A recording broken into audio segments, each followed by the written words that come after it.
Hello and welcome to Self Power Now, where empowering women share their stories and advice about life, work, happiness, love, and success. I'm your host, Debbie Giussoni, and I'm so glad you're here with us today. So sit back and enjoy the show.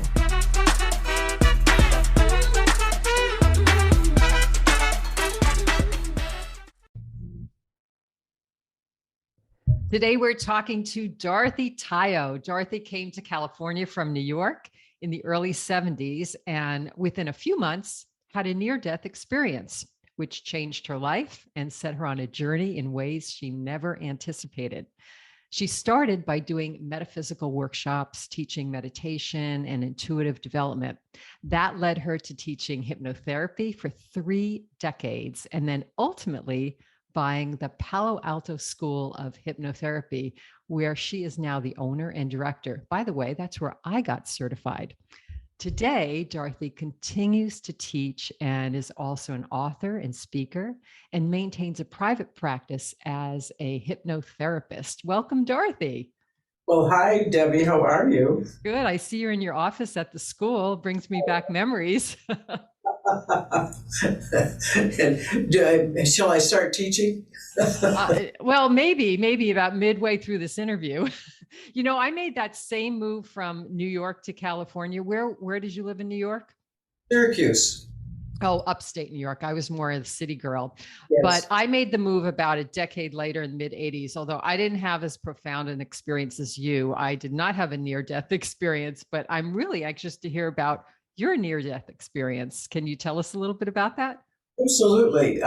Prior to that, when I came to California, I came from Syracuse, New York, and I worked for Carrier Corporation, and I was in market research. So that tells you a little bit about the fact that I wasn't introduced to any of this until I came to California, which Yeah. apparently is why I came. Yeah, California has a way of doing that, right? The left coast. And I only came here for a year to see what it was like. And after about 2 months, I found out what it was like, and I decided to stay. But Point of no return, right? exactly. But I think, I think we're all on a journey, and my journey had to start somewhere, and it started with an automobile accident. Ooh. And in this automobile accident, my car rolled over, and it was one of those times I didn't have my car seat on. I mean, Your seatbelt. Your seatbelt. Yeah. And Well, in the 70s, was it even? I don't know if that was even a. it wasn't demanded of anyone to wear, Yeah. but the car that I had at that time had one. I just didn't have it on. And in rolling over, I hit my head. I broke my wrist. I didn't know that at the moment, of course. And there was a point, a nanosecond, where I felt my mother and my grandmother's presence. Now, I didn't see them. I felt them there. And because of that, and this is all happening in seconds, mind you. And they had passed away, both of them. Fast, yes. Yeah. And I thought, therefore, they were coming to take me with them, that I was going to die. Was that a soothing feeling? It was a matter of fact feeling. It wasn't there was no emotion to it. And it was just that this is what was going to happen. The only thought I had, the only concern I had, was that someone would have to clean my closet. Clean out all your stuff. Exactly. It had nothing to do with anything other than that. And I felt myself going with them. And as I felt myself moving through a time-space warp, is the only thing I can say. As I felt myself moving through that, I then heard a rapping on the car window, and someone saying, "Are you all right?" And that pulled me right back into the car. And And so when I say near-death experience, I don't mean, it was a full-blown, I was in the light and all of that. But it was, from my point of view, a moment where if someone had not rapped on that car window, I might have continued. Yeah. I'd have gone. You had that kind of brush with going over the veil or beyond the veil. Yeah. Yeah. And that brought me back into the car because obviously I had work to do. And from that point on, having gone back into the car, getting out of the car, being taken to the hospital, patched up, as they say, it took me into the field of real estate, where I met lots of people, and a friend that I had met in real estate got me into a class in meditation, and that class changed my life. So do you think when you had that experience, your senses were heightened, your intuitive senses were just automatically heightened, or was it the meditation that started bringing you more? The experience, I look at it from this point of view. The experience ultimately got me into meditation. Right. And meditation opened all kinds of doors, including intuition, sensing things, just changing my life. And that ultimately got me into hypnotherapy. Yeah, and hypnotherapy, yeah. And it's kind of a natural progression. And that's why I got into hypnotherapy, because I was meditating a lot and I wanted to learn more about that body-mind connection. Exactly. And how to expand and heal and go within that subconscious. Hypnotherapy has this sort of mystique to some people, right? Some people feel like it's something way out there that they can't possibly understand or wouldn't want to, or they're afraid of, right? And then other people see it as this, what you call show hypnotherapy or stage hypnotherapy, where they see hypnotists on stage where, they make people quack like a duck or whatever. And they think, oh, I don't want to get my mind controlled at all. Tell us a little bit about exactly what hypnotherapy is and what it's not. Well, let me talk about hypnosis. The word hypnosis, for a lot of people, for a long time, quite frankly, caused them to believe that someone would have control over them because of the old B movies, where hypnosis was shown as a control thing. And yes. We take out the word hypnosis and erase it, we would be left with mindful meditation. Truly. There's a mindfulness to it. It takes us into a deeper, relaxed state. And with imagery, then what's happening there is we are almost in a dream state. And our imagery seems to be very real. And that's all hypnosis is. It is a mindful way of literally changing our perceptions and our ideas about ourselves, and allows us to shift how we see ourselves and how we see the world. I think of hypnosis really, the purpose of hypnosis ultimately is to change your perception. For good, right? Yeah. We need to add that. It's I always say it allows you to make positive change. Exactly. And change what I would consider habit forming behaviors or belief systems that sometimes you didn't even know that you had, that need to be sort of tweaked a little bit so that you can make positive changes in your life. Would you agree? I absolutely would agree with that. Most of us are walking around with perceptions of ourselves that we developed before we were 7 years old. Right. Right. And they say up until 7 is when all those perceptions are developed. And once they are, which makes parenting so important, right? Once they are, they're really hard to, because you kind of live with them all your life, and you usually don't get to wanting to change anything until at least your 20s or 30s or 40s. And sometimes even after that, it's really hard to unravel those. Well, because it seems it's our reality. Right. By the time we're 7, we have literally drawn conclusions about ourselves based on our experiences and our perception of those experiences. And the subconscious takes that as literally as our truth, when in fact we are drawing conclusions about ourselves based on all of these experiences with a brain that won't be fully developed until we're 25 or 6, with a brain that is only producing at that point 2 brainwave patterns. Up until you're 25, right?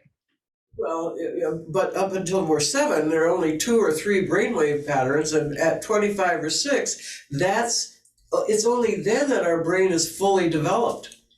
Right. Can you talk a little bit about the brainwave patterns? Because I called you when I was developing my meditations for my courses, my Self-Power Now courses, because I wanted meditative music that had binaural beats that enact or were a catalyst for certain types of brain waves, to have a catalyst for like theta brain waves. So tell us a little bit about brainwaves and why that's important in hypnotherapy, especially, and meditation as well.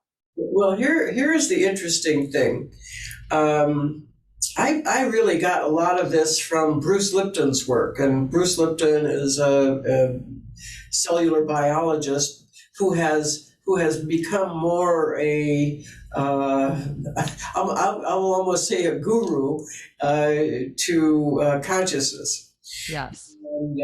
And so he has a chart that I sort of have used, but up until the age of 2, literally our brains are only producing a delta brainwave pattern, which in a fully developed brain is sleep.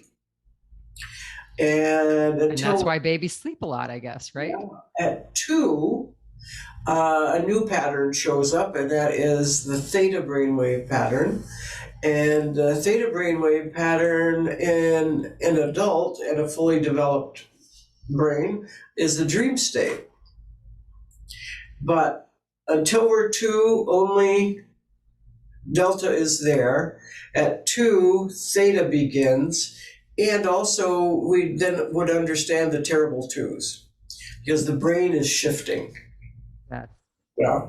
And then at around 7 or earlier, the alpha brainwave begins. So by that point, now we've got delta, theta, and alpha. And the beta brainwave pattern, which is in a fully developed brain, is the conscious state, the interactive state, the state you and I are in right now, quite frankly. Right. And what is alpha? Alpha is more the, I'm going to say alpha is the sort of daydreamy state. Yeah. Quiet, contemplative. Yes. And also alpha brainwave pattern happens when you're driving your car. Yeah, when you're on kind of automatic pilot, right? You're driving your car at 70 miles an hour down the freeway, and yet in your mind, you're already at your destination talking to people, or you're still having an argument with your husband back at home in your mind's eye. Right. And you don't really have to concentrate on driving the car because you're already a master at that. You know where you're going, you know where the turns are, you know how to react to lights and whatnot. So you don't have to be present with those items. Exactly. So your mind can be moving all over the place. I get it. It's also a meditative state. Lots of times when people go into meditation, they go into an alpha brainwave pattern. Mm-hmm. And then beta shows up around 12 years old, and then so we have four brainwave patterns. There's also gamma, which is the not I won't even say contemplative state. It's the state of being that a composer might go into, or a neuroscientist, or a scientist who is working on equations, where they don't even know there's a world that exists outside of what they're doing right then. They're so focused. So maybe a lot of geniuses stay in that state a lot. Yes, you know how you do. Yeah, yeah, right. Right now, I'm trying to think of what state am I in right now? Probably a little bit of alpha, a little bit of beta. I guess more beta. I'm thinking ahead. What else do I need to ask Dorothy today? Well, those brain states are important for people to know, because we are in a different state, and being in a certain state versus another makes it more conducive or not for suggestion, for hypnotherapy, and for improving and accessing the subconscious. So what is the best state for accessing the subconscious? Theta brainwave pattern. Theta. Great. That's what I have. That's what I have in my meditations, the theta brain binaural beats. Right. And what's the best way for people to get to that state? Well, by learning hypnotherapy. or by meeting with a hypnotherapist, right? Yes, and also by going into a deep level of meditation. Yes. And when going into that deep level of meditation, utilizing some imagery for self-empowerment, is essentially, that is hypnosis. And, right. And I like to talk too about self-hypnosis. Self-hypnosis is something we do consciously.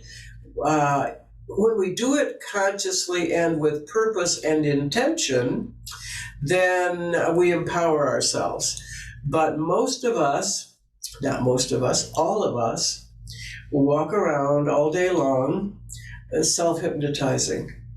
And how do we do that? By the thought processes we have and the mind movies that we create. And when we do that, the subconscious is taking that as though that is absolutely so. It's what's happening. It is why mind-body connection, how do I want to say that?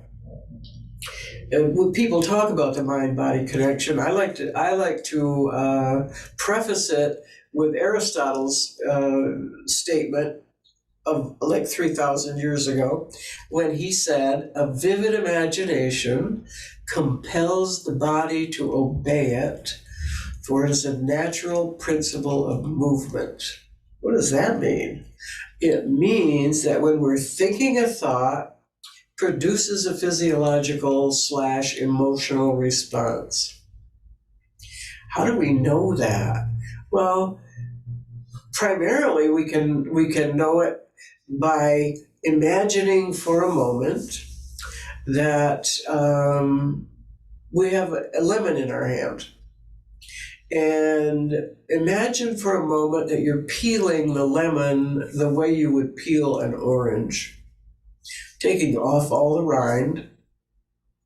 And now imagine breaking up that lemon in segments and taking 2 of those segments and putting them on your tongue. I'm already wincing.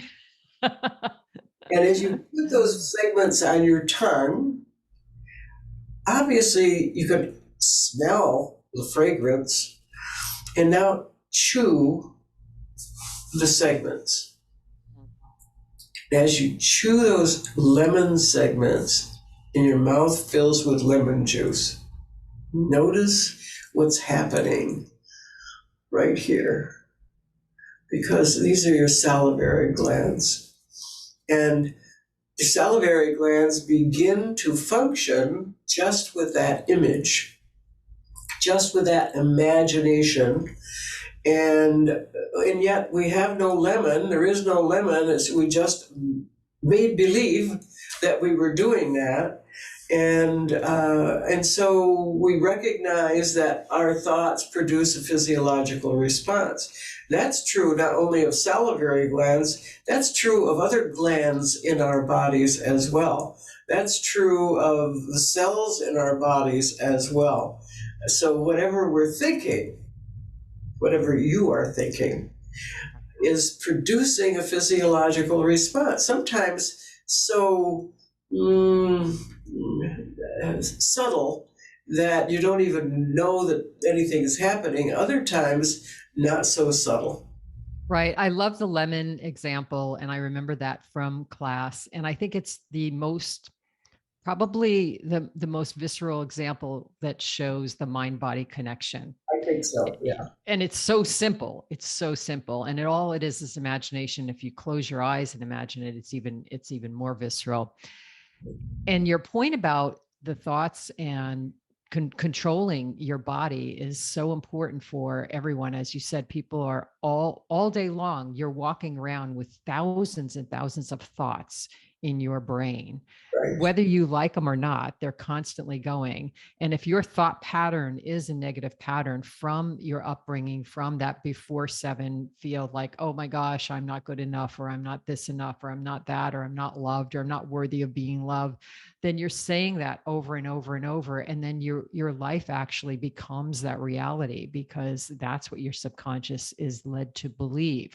And that's what's so important about hypnotherapy, because it lets you unwind those thoughts and create and replace them with positive. That's exactly right. And the other side of that coin is the self-hypnosis that we do in a negative way, which is when people people who are worriers, and we all worry. I have a little bit of that. Yeah. But when you worry in worst case scenario. Yes. And you worry about something that is not true, because how can you worry about the future when nobody knows what that future is, right? Oh, yeah, so you're worrying about something that's completely false. It hasn't even happened yet. Exactly. And we're all prone to do that. Is it a self-protective kind of thing? In a way, it's like preparing ourselves for disaster. Yet we keep playing, we literally make up a story in our heads. And as we make up that story, it is worst case scenario. And in that worst case scenario, a vivid imagination compels the body to obey it. So we go into fight, flight, or freeze, just the story we made up. Yes. Now, it's all about the story that's been made up. Exactly. What am I doing with the adrenaline that's being pumped into my body from the story I just made up? And what's that doing to other hormones? And what's that doing to my whole body? And what's that doing to my emotional health and wellness? It's toxifying. And yes, toxifying, and can lead to illness and some serious psychological. Without a doubt. Yeah.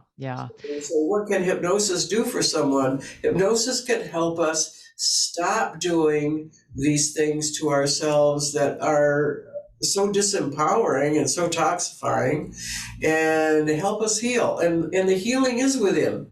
When someone comes to me, they will say, oh no, you can hypnotize me and make me well. No, all hypnosis is self-hypnosis. I only know the words to say.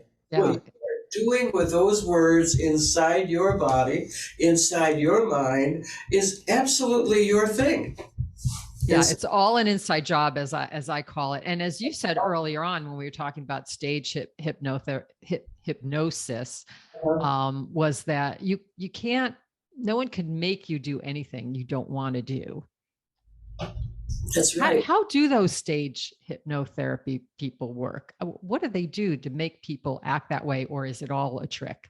They don't know. It's not a trick at all. Okay. It's not, they don't make them do anything.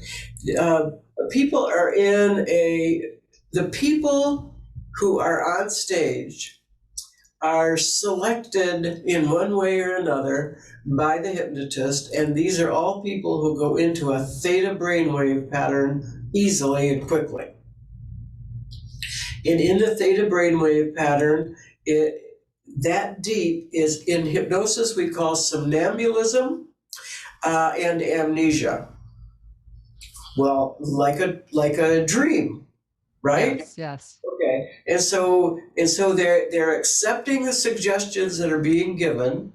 They're in a deep dream-like state, and for lots of people, when they're dreaming, they walk in their sleep.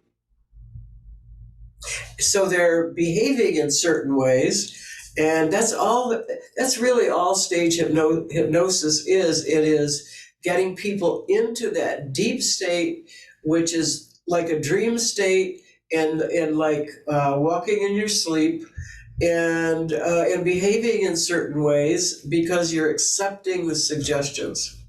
So it could be that person, the host, may be pre-selected some of those people based on some questions. That's exactly right. Yeah, because you wouldn't know in a big audience who's more susceptible. Not everyone goes into that state easily and effortlessly, but can anyone be hypnotized? I think so, but not to that depth. That's all. I talk a lot about, meditation on the show because the show is all about self-power. So I'm glad you're talking about self-hypnosis. And people think, oh, I can't meditate. And what's the difference between meditation and hypnotherapy? Do you want to just talk a little bit about the difference between the two and how we can use both of them, even without, a guide to help us? There's a different intention with each. In meditation, our intention is to center ourselves. Our intention is to sort of connect to a higher consciousness, our own higher consciousness. But it might be the same brainwave pattern. Hypnosis has a different intention. Hypnosis is that brainwave pattern, but with imagery that will help us change some aspect of ourselves. It might be taking us out of chronic pain. Might be taking us out of some disease. Might be taking us out of a low self-esteem. Could be many, many things, but there's a purpose to hypnosis that is specific to that individual. And some guided meditations are hypnotic in nature. If somebody's leading you through and giving you a visualization, like I have the guided meditations that go with my 4 courses, and there's also one on the site, and those are based on a hypnotherapy induction and taking people into a very, very, very relaxed state so that you can get into that theta brainwave state, and then making suggestions and affirmations that are positive based on whatever that topic is. But I'm glad you mentioned some of the practical ways, because that was going to be my next question. You must be so intuitive to know that, Dorothy. I was next I'll be cracking like a duck. No. What are some of the ways people do use hypnotherapy to improve their lives and well-being? You mentioned a couple, but take us through kind of the process of that. And, is it a one-time thing? Do you have to keep practicing? How does that all work? What I try to do is introduce people to the fact that they're already doing self-hypnosis, but not in an empowering way. And my whole point is to teach them how to do their thinking and their practice in their stories that they make up to empower themselves. I think that when with hypnosis in and of itself, people will come to see me for myriad reasons. Sometimes it is pain, chronic pain. Sometimes it is for healing. Sometimes it is for low self-esteem. Sometimes it's for people who don't trust themselves. Sometimes it's to improve their golf game.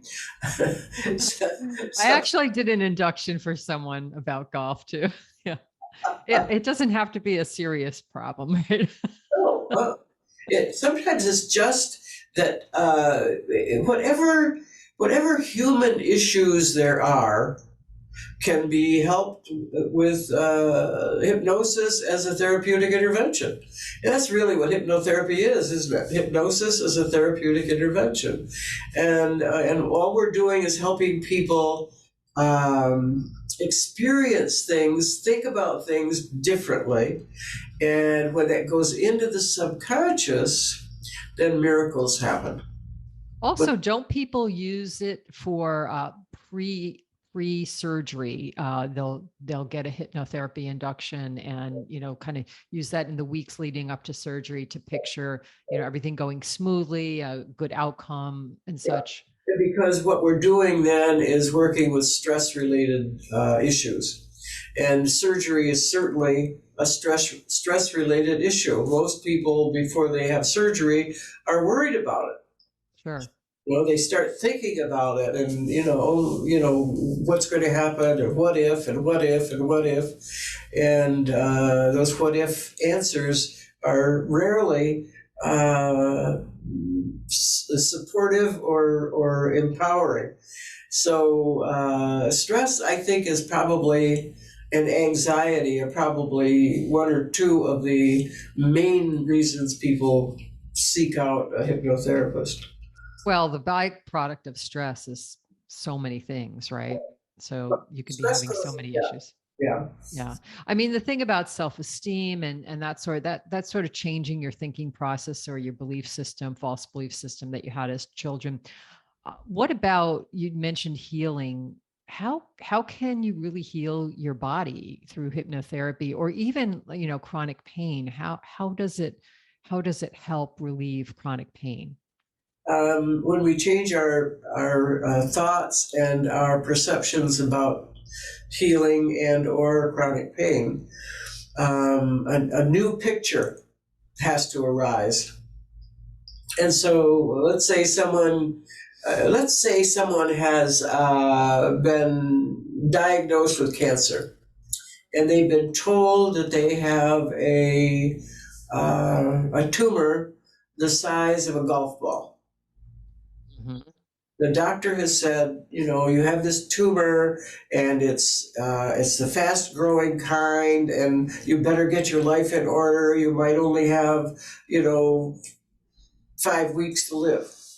I had a friend that actually that happened to. And so what's the first thing when you hear that? What's the first thing you're doing in your head? You got a huge stress. More than that, you've got a picture of that golf ball. Yes. And where it is and what's happening to it, and it's getting bigger and bigger. That's your picture. And remember what Aristotle said? Right. A vivid imagination compels the body to obey it. So we are, when we're diagnosed with something, we are participating in the way that it's developing, the development of it, simply by our worries and our thoughts. Now, my job when I'm working with because what you think about, what you focus on, expands. Exactly. Yeah. And so if someone's been diagnosed with that, then I say, okay, well, let's set up a different picture. Let's set up a picture of that golf ball sized shape getting smaller and smaller. Let's think about it as shrinking. And as it shrinks rather quickly. Just think about that for a minute. And as it shrinks quickly, it loses all of its power and ultimately disappears. And now you look in your body and The only thing present is healthy tissue, is health and wellness in every cell, and your body is glowing with health and wellness. What do you think about that? I will say to a client. And literally sometimes they burst into tears because they will say, that's not what the doctor told me. Mm. Well, I know, but the doctor only knows what he told you or she told you based on their experience and the books they read and some of the other things. What does the doctor know about you? Not much. And you have an ability to heal because you've been doing it all of your life. And so why would this be any different than a cut that that happens when you're cooking? So in this example you're giving this person, were you able to shrink that tumor? Well, let's put it this way. The doctor told her that she had about 5 weeks to live. Don't even count on 5 months. And she had the fast growing kind. And let's see, they weren't, in fact, it was so bad they weren't even going to do chemo or anything. Wow. That's how bad it was. That's kind of a death sentence, right? Well, sounds like one to me. Yeah. And so she and I started working immediately with visualization, hypnotherapy, shifting her belief in all of that, and she did demand that they do something, and so they did some radiation. And let me tell you this: that about a year later, there was no cancer in her body. Wow. Yeah. That's amazing. I know. And her doctor never asked her what she had done or why she thought she'd survive. Well, he or she didn't want to be wrong. Isn't that the truth?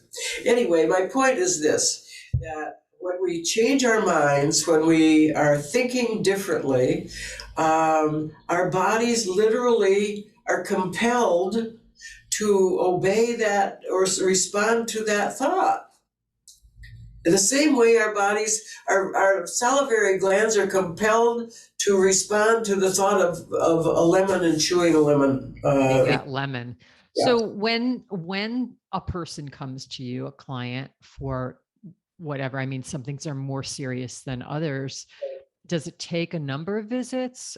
What can people expect? If it's something like a catastrophic illness, it's going to take several sessions, and that person has to get into the rhythm, if you will, of practicing thinking differently, of creating these thoughts, of Crowding out the negative, right? Because it's really hard.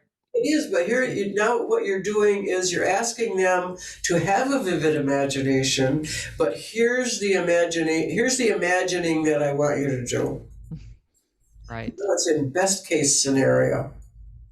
And I know you provide people with like a CD or an audio, right? So that they can listen to it on their own as well in between sessions. Yeah. But if someone is coming to see me for anxiety or stress or that kind of thing, 1 or 2 sessions generally is all that's needed. Right, right. Now, you are in Northern California, but for listeners who are maybe even around the world, we've got listeners in all countries. Is there a way for them to find, like, is there a society or a way for them to find a hypnotherapist in their area? I would think that they could go online and wherever they are, put in hypnotherapist and find a number of people who would be available to them. I know that in Europe, Europe, in the UK and France and in those areas, hypnotherapy is used far more than it is even here. Yeah, I think it's used in the operating room more and whatnot. What are some of the red flags maybe for people that are seeking a hypnotherapist? That will say, okay, don't use that person. That's a good question. I would say that if the hypnotherapist says something like, well, you'll need 10 sessions and I'll cure you, yeah, then run, do not walk. And after you've had a session with a hypnotherapist, we're humans, and sometimes whether it's a psychologist, psychiatrist, a psychotherapist, sometimes the energies don't mix. Yeah, you have to be comfortable with the person, especially you're in a very vulnerable state. Exactly right, and so that's up to the individual. Does this work for me? Does this feel right? Mm. And also, I'd want to know where the person had been trained. Yes. In California, for example, with this school, I tell people right up front, you don't really need a certificate to practice hypnotherapy. And there is no... Now you tell me after I got my certification. No, I loved coming to the school. I loved learning about myself more, about the human mind, about the brain. To me, that was so much fun to learn all of that and be able to apply it both in my own life and in others. And how do you apply hypnotherapy in your daily life, Dorthy? I do self-hypnosis all the time. I catch myself, sometimes thinking in a negative way. And it's so hard not to. I mean, well, because we're subject to emotion. And, yes. And so if I start thinking in some negative way, I stop myself. I say, stop. Now, what's the truth here? What is it you want to have happen? How do you want that to happen? Let's develop that thought and go with that. Change the story, the words, the images, everything around it, right? And then I have this thing, I talk to the cells in my body, and I tell the cells to do what they know to do to heal whatever it is I want healed. Do they ever talk back to you? They smile. Well, that's a good visualization. When you try to visualize a healthy cell and visualize it just smiling, like having all these like beautiful cells all over your body, just smiling at you saying, how can I serve you? How can I serve you? Well, what's wrong with that?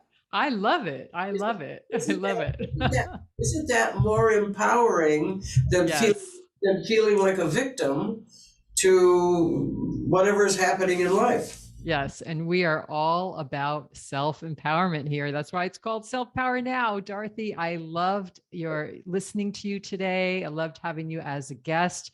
I hope this helps other listeners seek out some help and feel more empowered.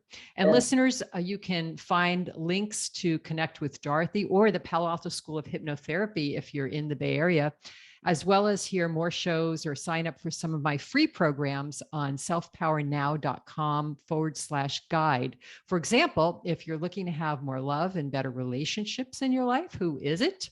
Join my free 5-day self-love challenge or join my new that I'm starting next month, my monthly Zoom Love-In, where you can actually ask me questions live. That page again is selfpowernow.com/guide. Thank you again, Dorthy. It was wonderful to have you here, and I wish all the listeners a wonderful day. Come back and join us next time. Thanks for listening to Self-Power Now. If you enjoyed today's show, please share it with others. Follow it on your favorite podcast platform and join our community on selfpowernow.com and receive 3 free happiness gifts. And while you're there, if you're looking for more ways to be happy, healthy, peaceful, and loved, check out my books and new online courses.